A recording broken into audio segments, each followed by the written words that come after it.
நடிகர் விஜய் அவர்கள் ஒரு அரசியல் கட்சியை துவங்கி இருக்கின்றார். அதன் பெயர் தமிழக வெற்றி கழகம். யாரோ எழுதிய வசனத்தை மனப்பாடம் செய்து ஒப்பித்தவர்.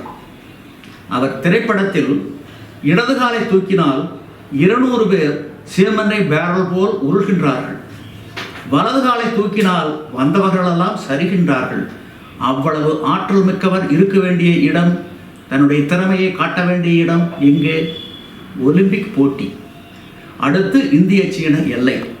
அந்த எல்லையில் இவர் நின்றால் சீன துருப்புக்கள் எல்லைக்கு வருவார்களா, பாராட்டுவார்களா?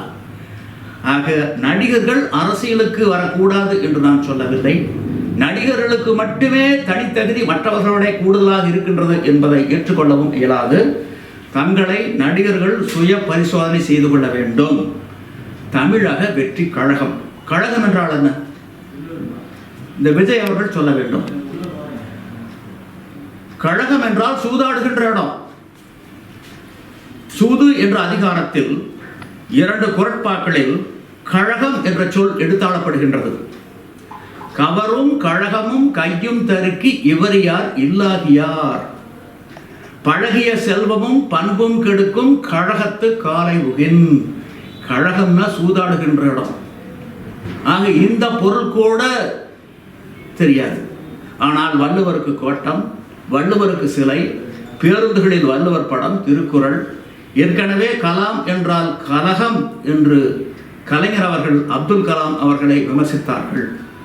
கழகம் என்றால் என்ன? சூதாடுகின்ற இடம். உங்களை வாழும் வள்ளுவர் என்று சொல்லுகின்றார்கள். இதற்கு என்ன பதில் என்று கேட்டதற்கு கலைஞர் மழுப்பலாக சொன்னாரே ஒழிய உரிய பதிலை சொல்லவில்லை.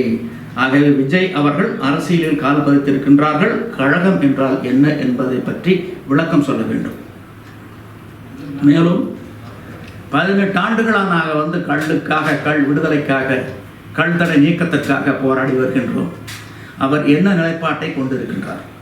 கள்ளும் ஒரு தடை செய்யப்பட வேண்டிய போதை பொருள் தான், கள்ளும் ஒரு மதுதான், டாஸ்மாக் மதுக்களும் இறக்குமதி மதுக்களும் கள்ளை விட நல்லவை என்ற நிலைப்பாட்டை அவர் கொண்டிருந்தால் கள்ளேகத்துடன் வாதிட முன்வர வேண்டும். அந்த வாத விவாதம் ஒரு அரங்கத்தில் நடைபெறும்.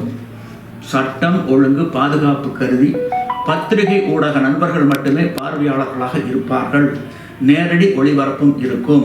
அந்த வாத விவாதத்தில் அவர் கள்ளும் ஒரு தடை செய்யப்பட வேண்டிய போதைப் பொருள்தான் என நிரூபித்து விட்டார்.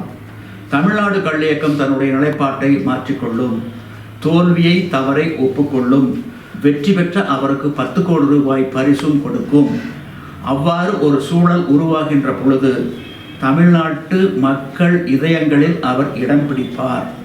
வரும் 2026 தேர்தலில் வெற்றி பெறுவதும் முதலமைச்சராவதும் உறுதி ஆகும். இந்த அரிய வாய்ப்பினை அவர் பயன்படுத்திக் கொள்ள வேண்டும்.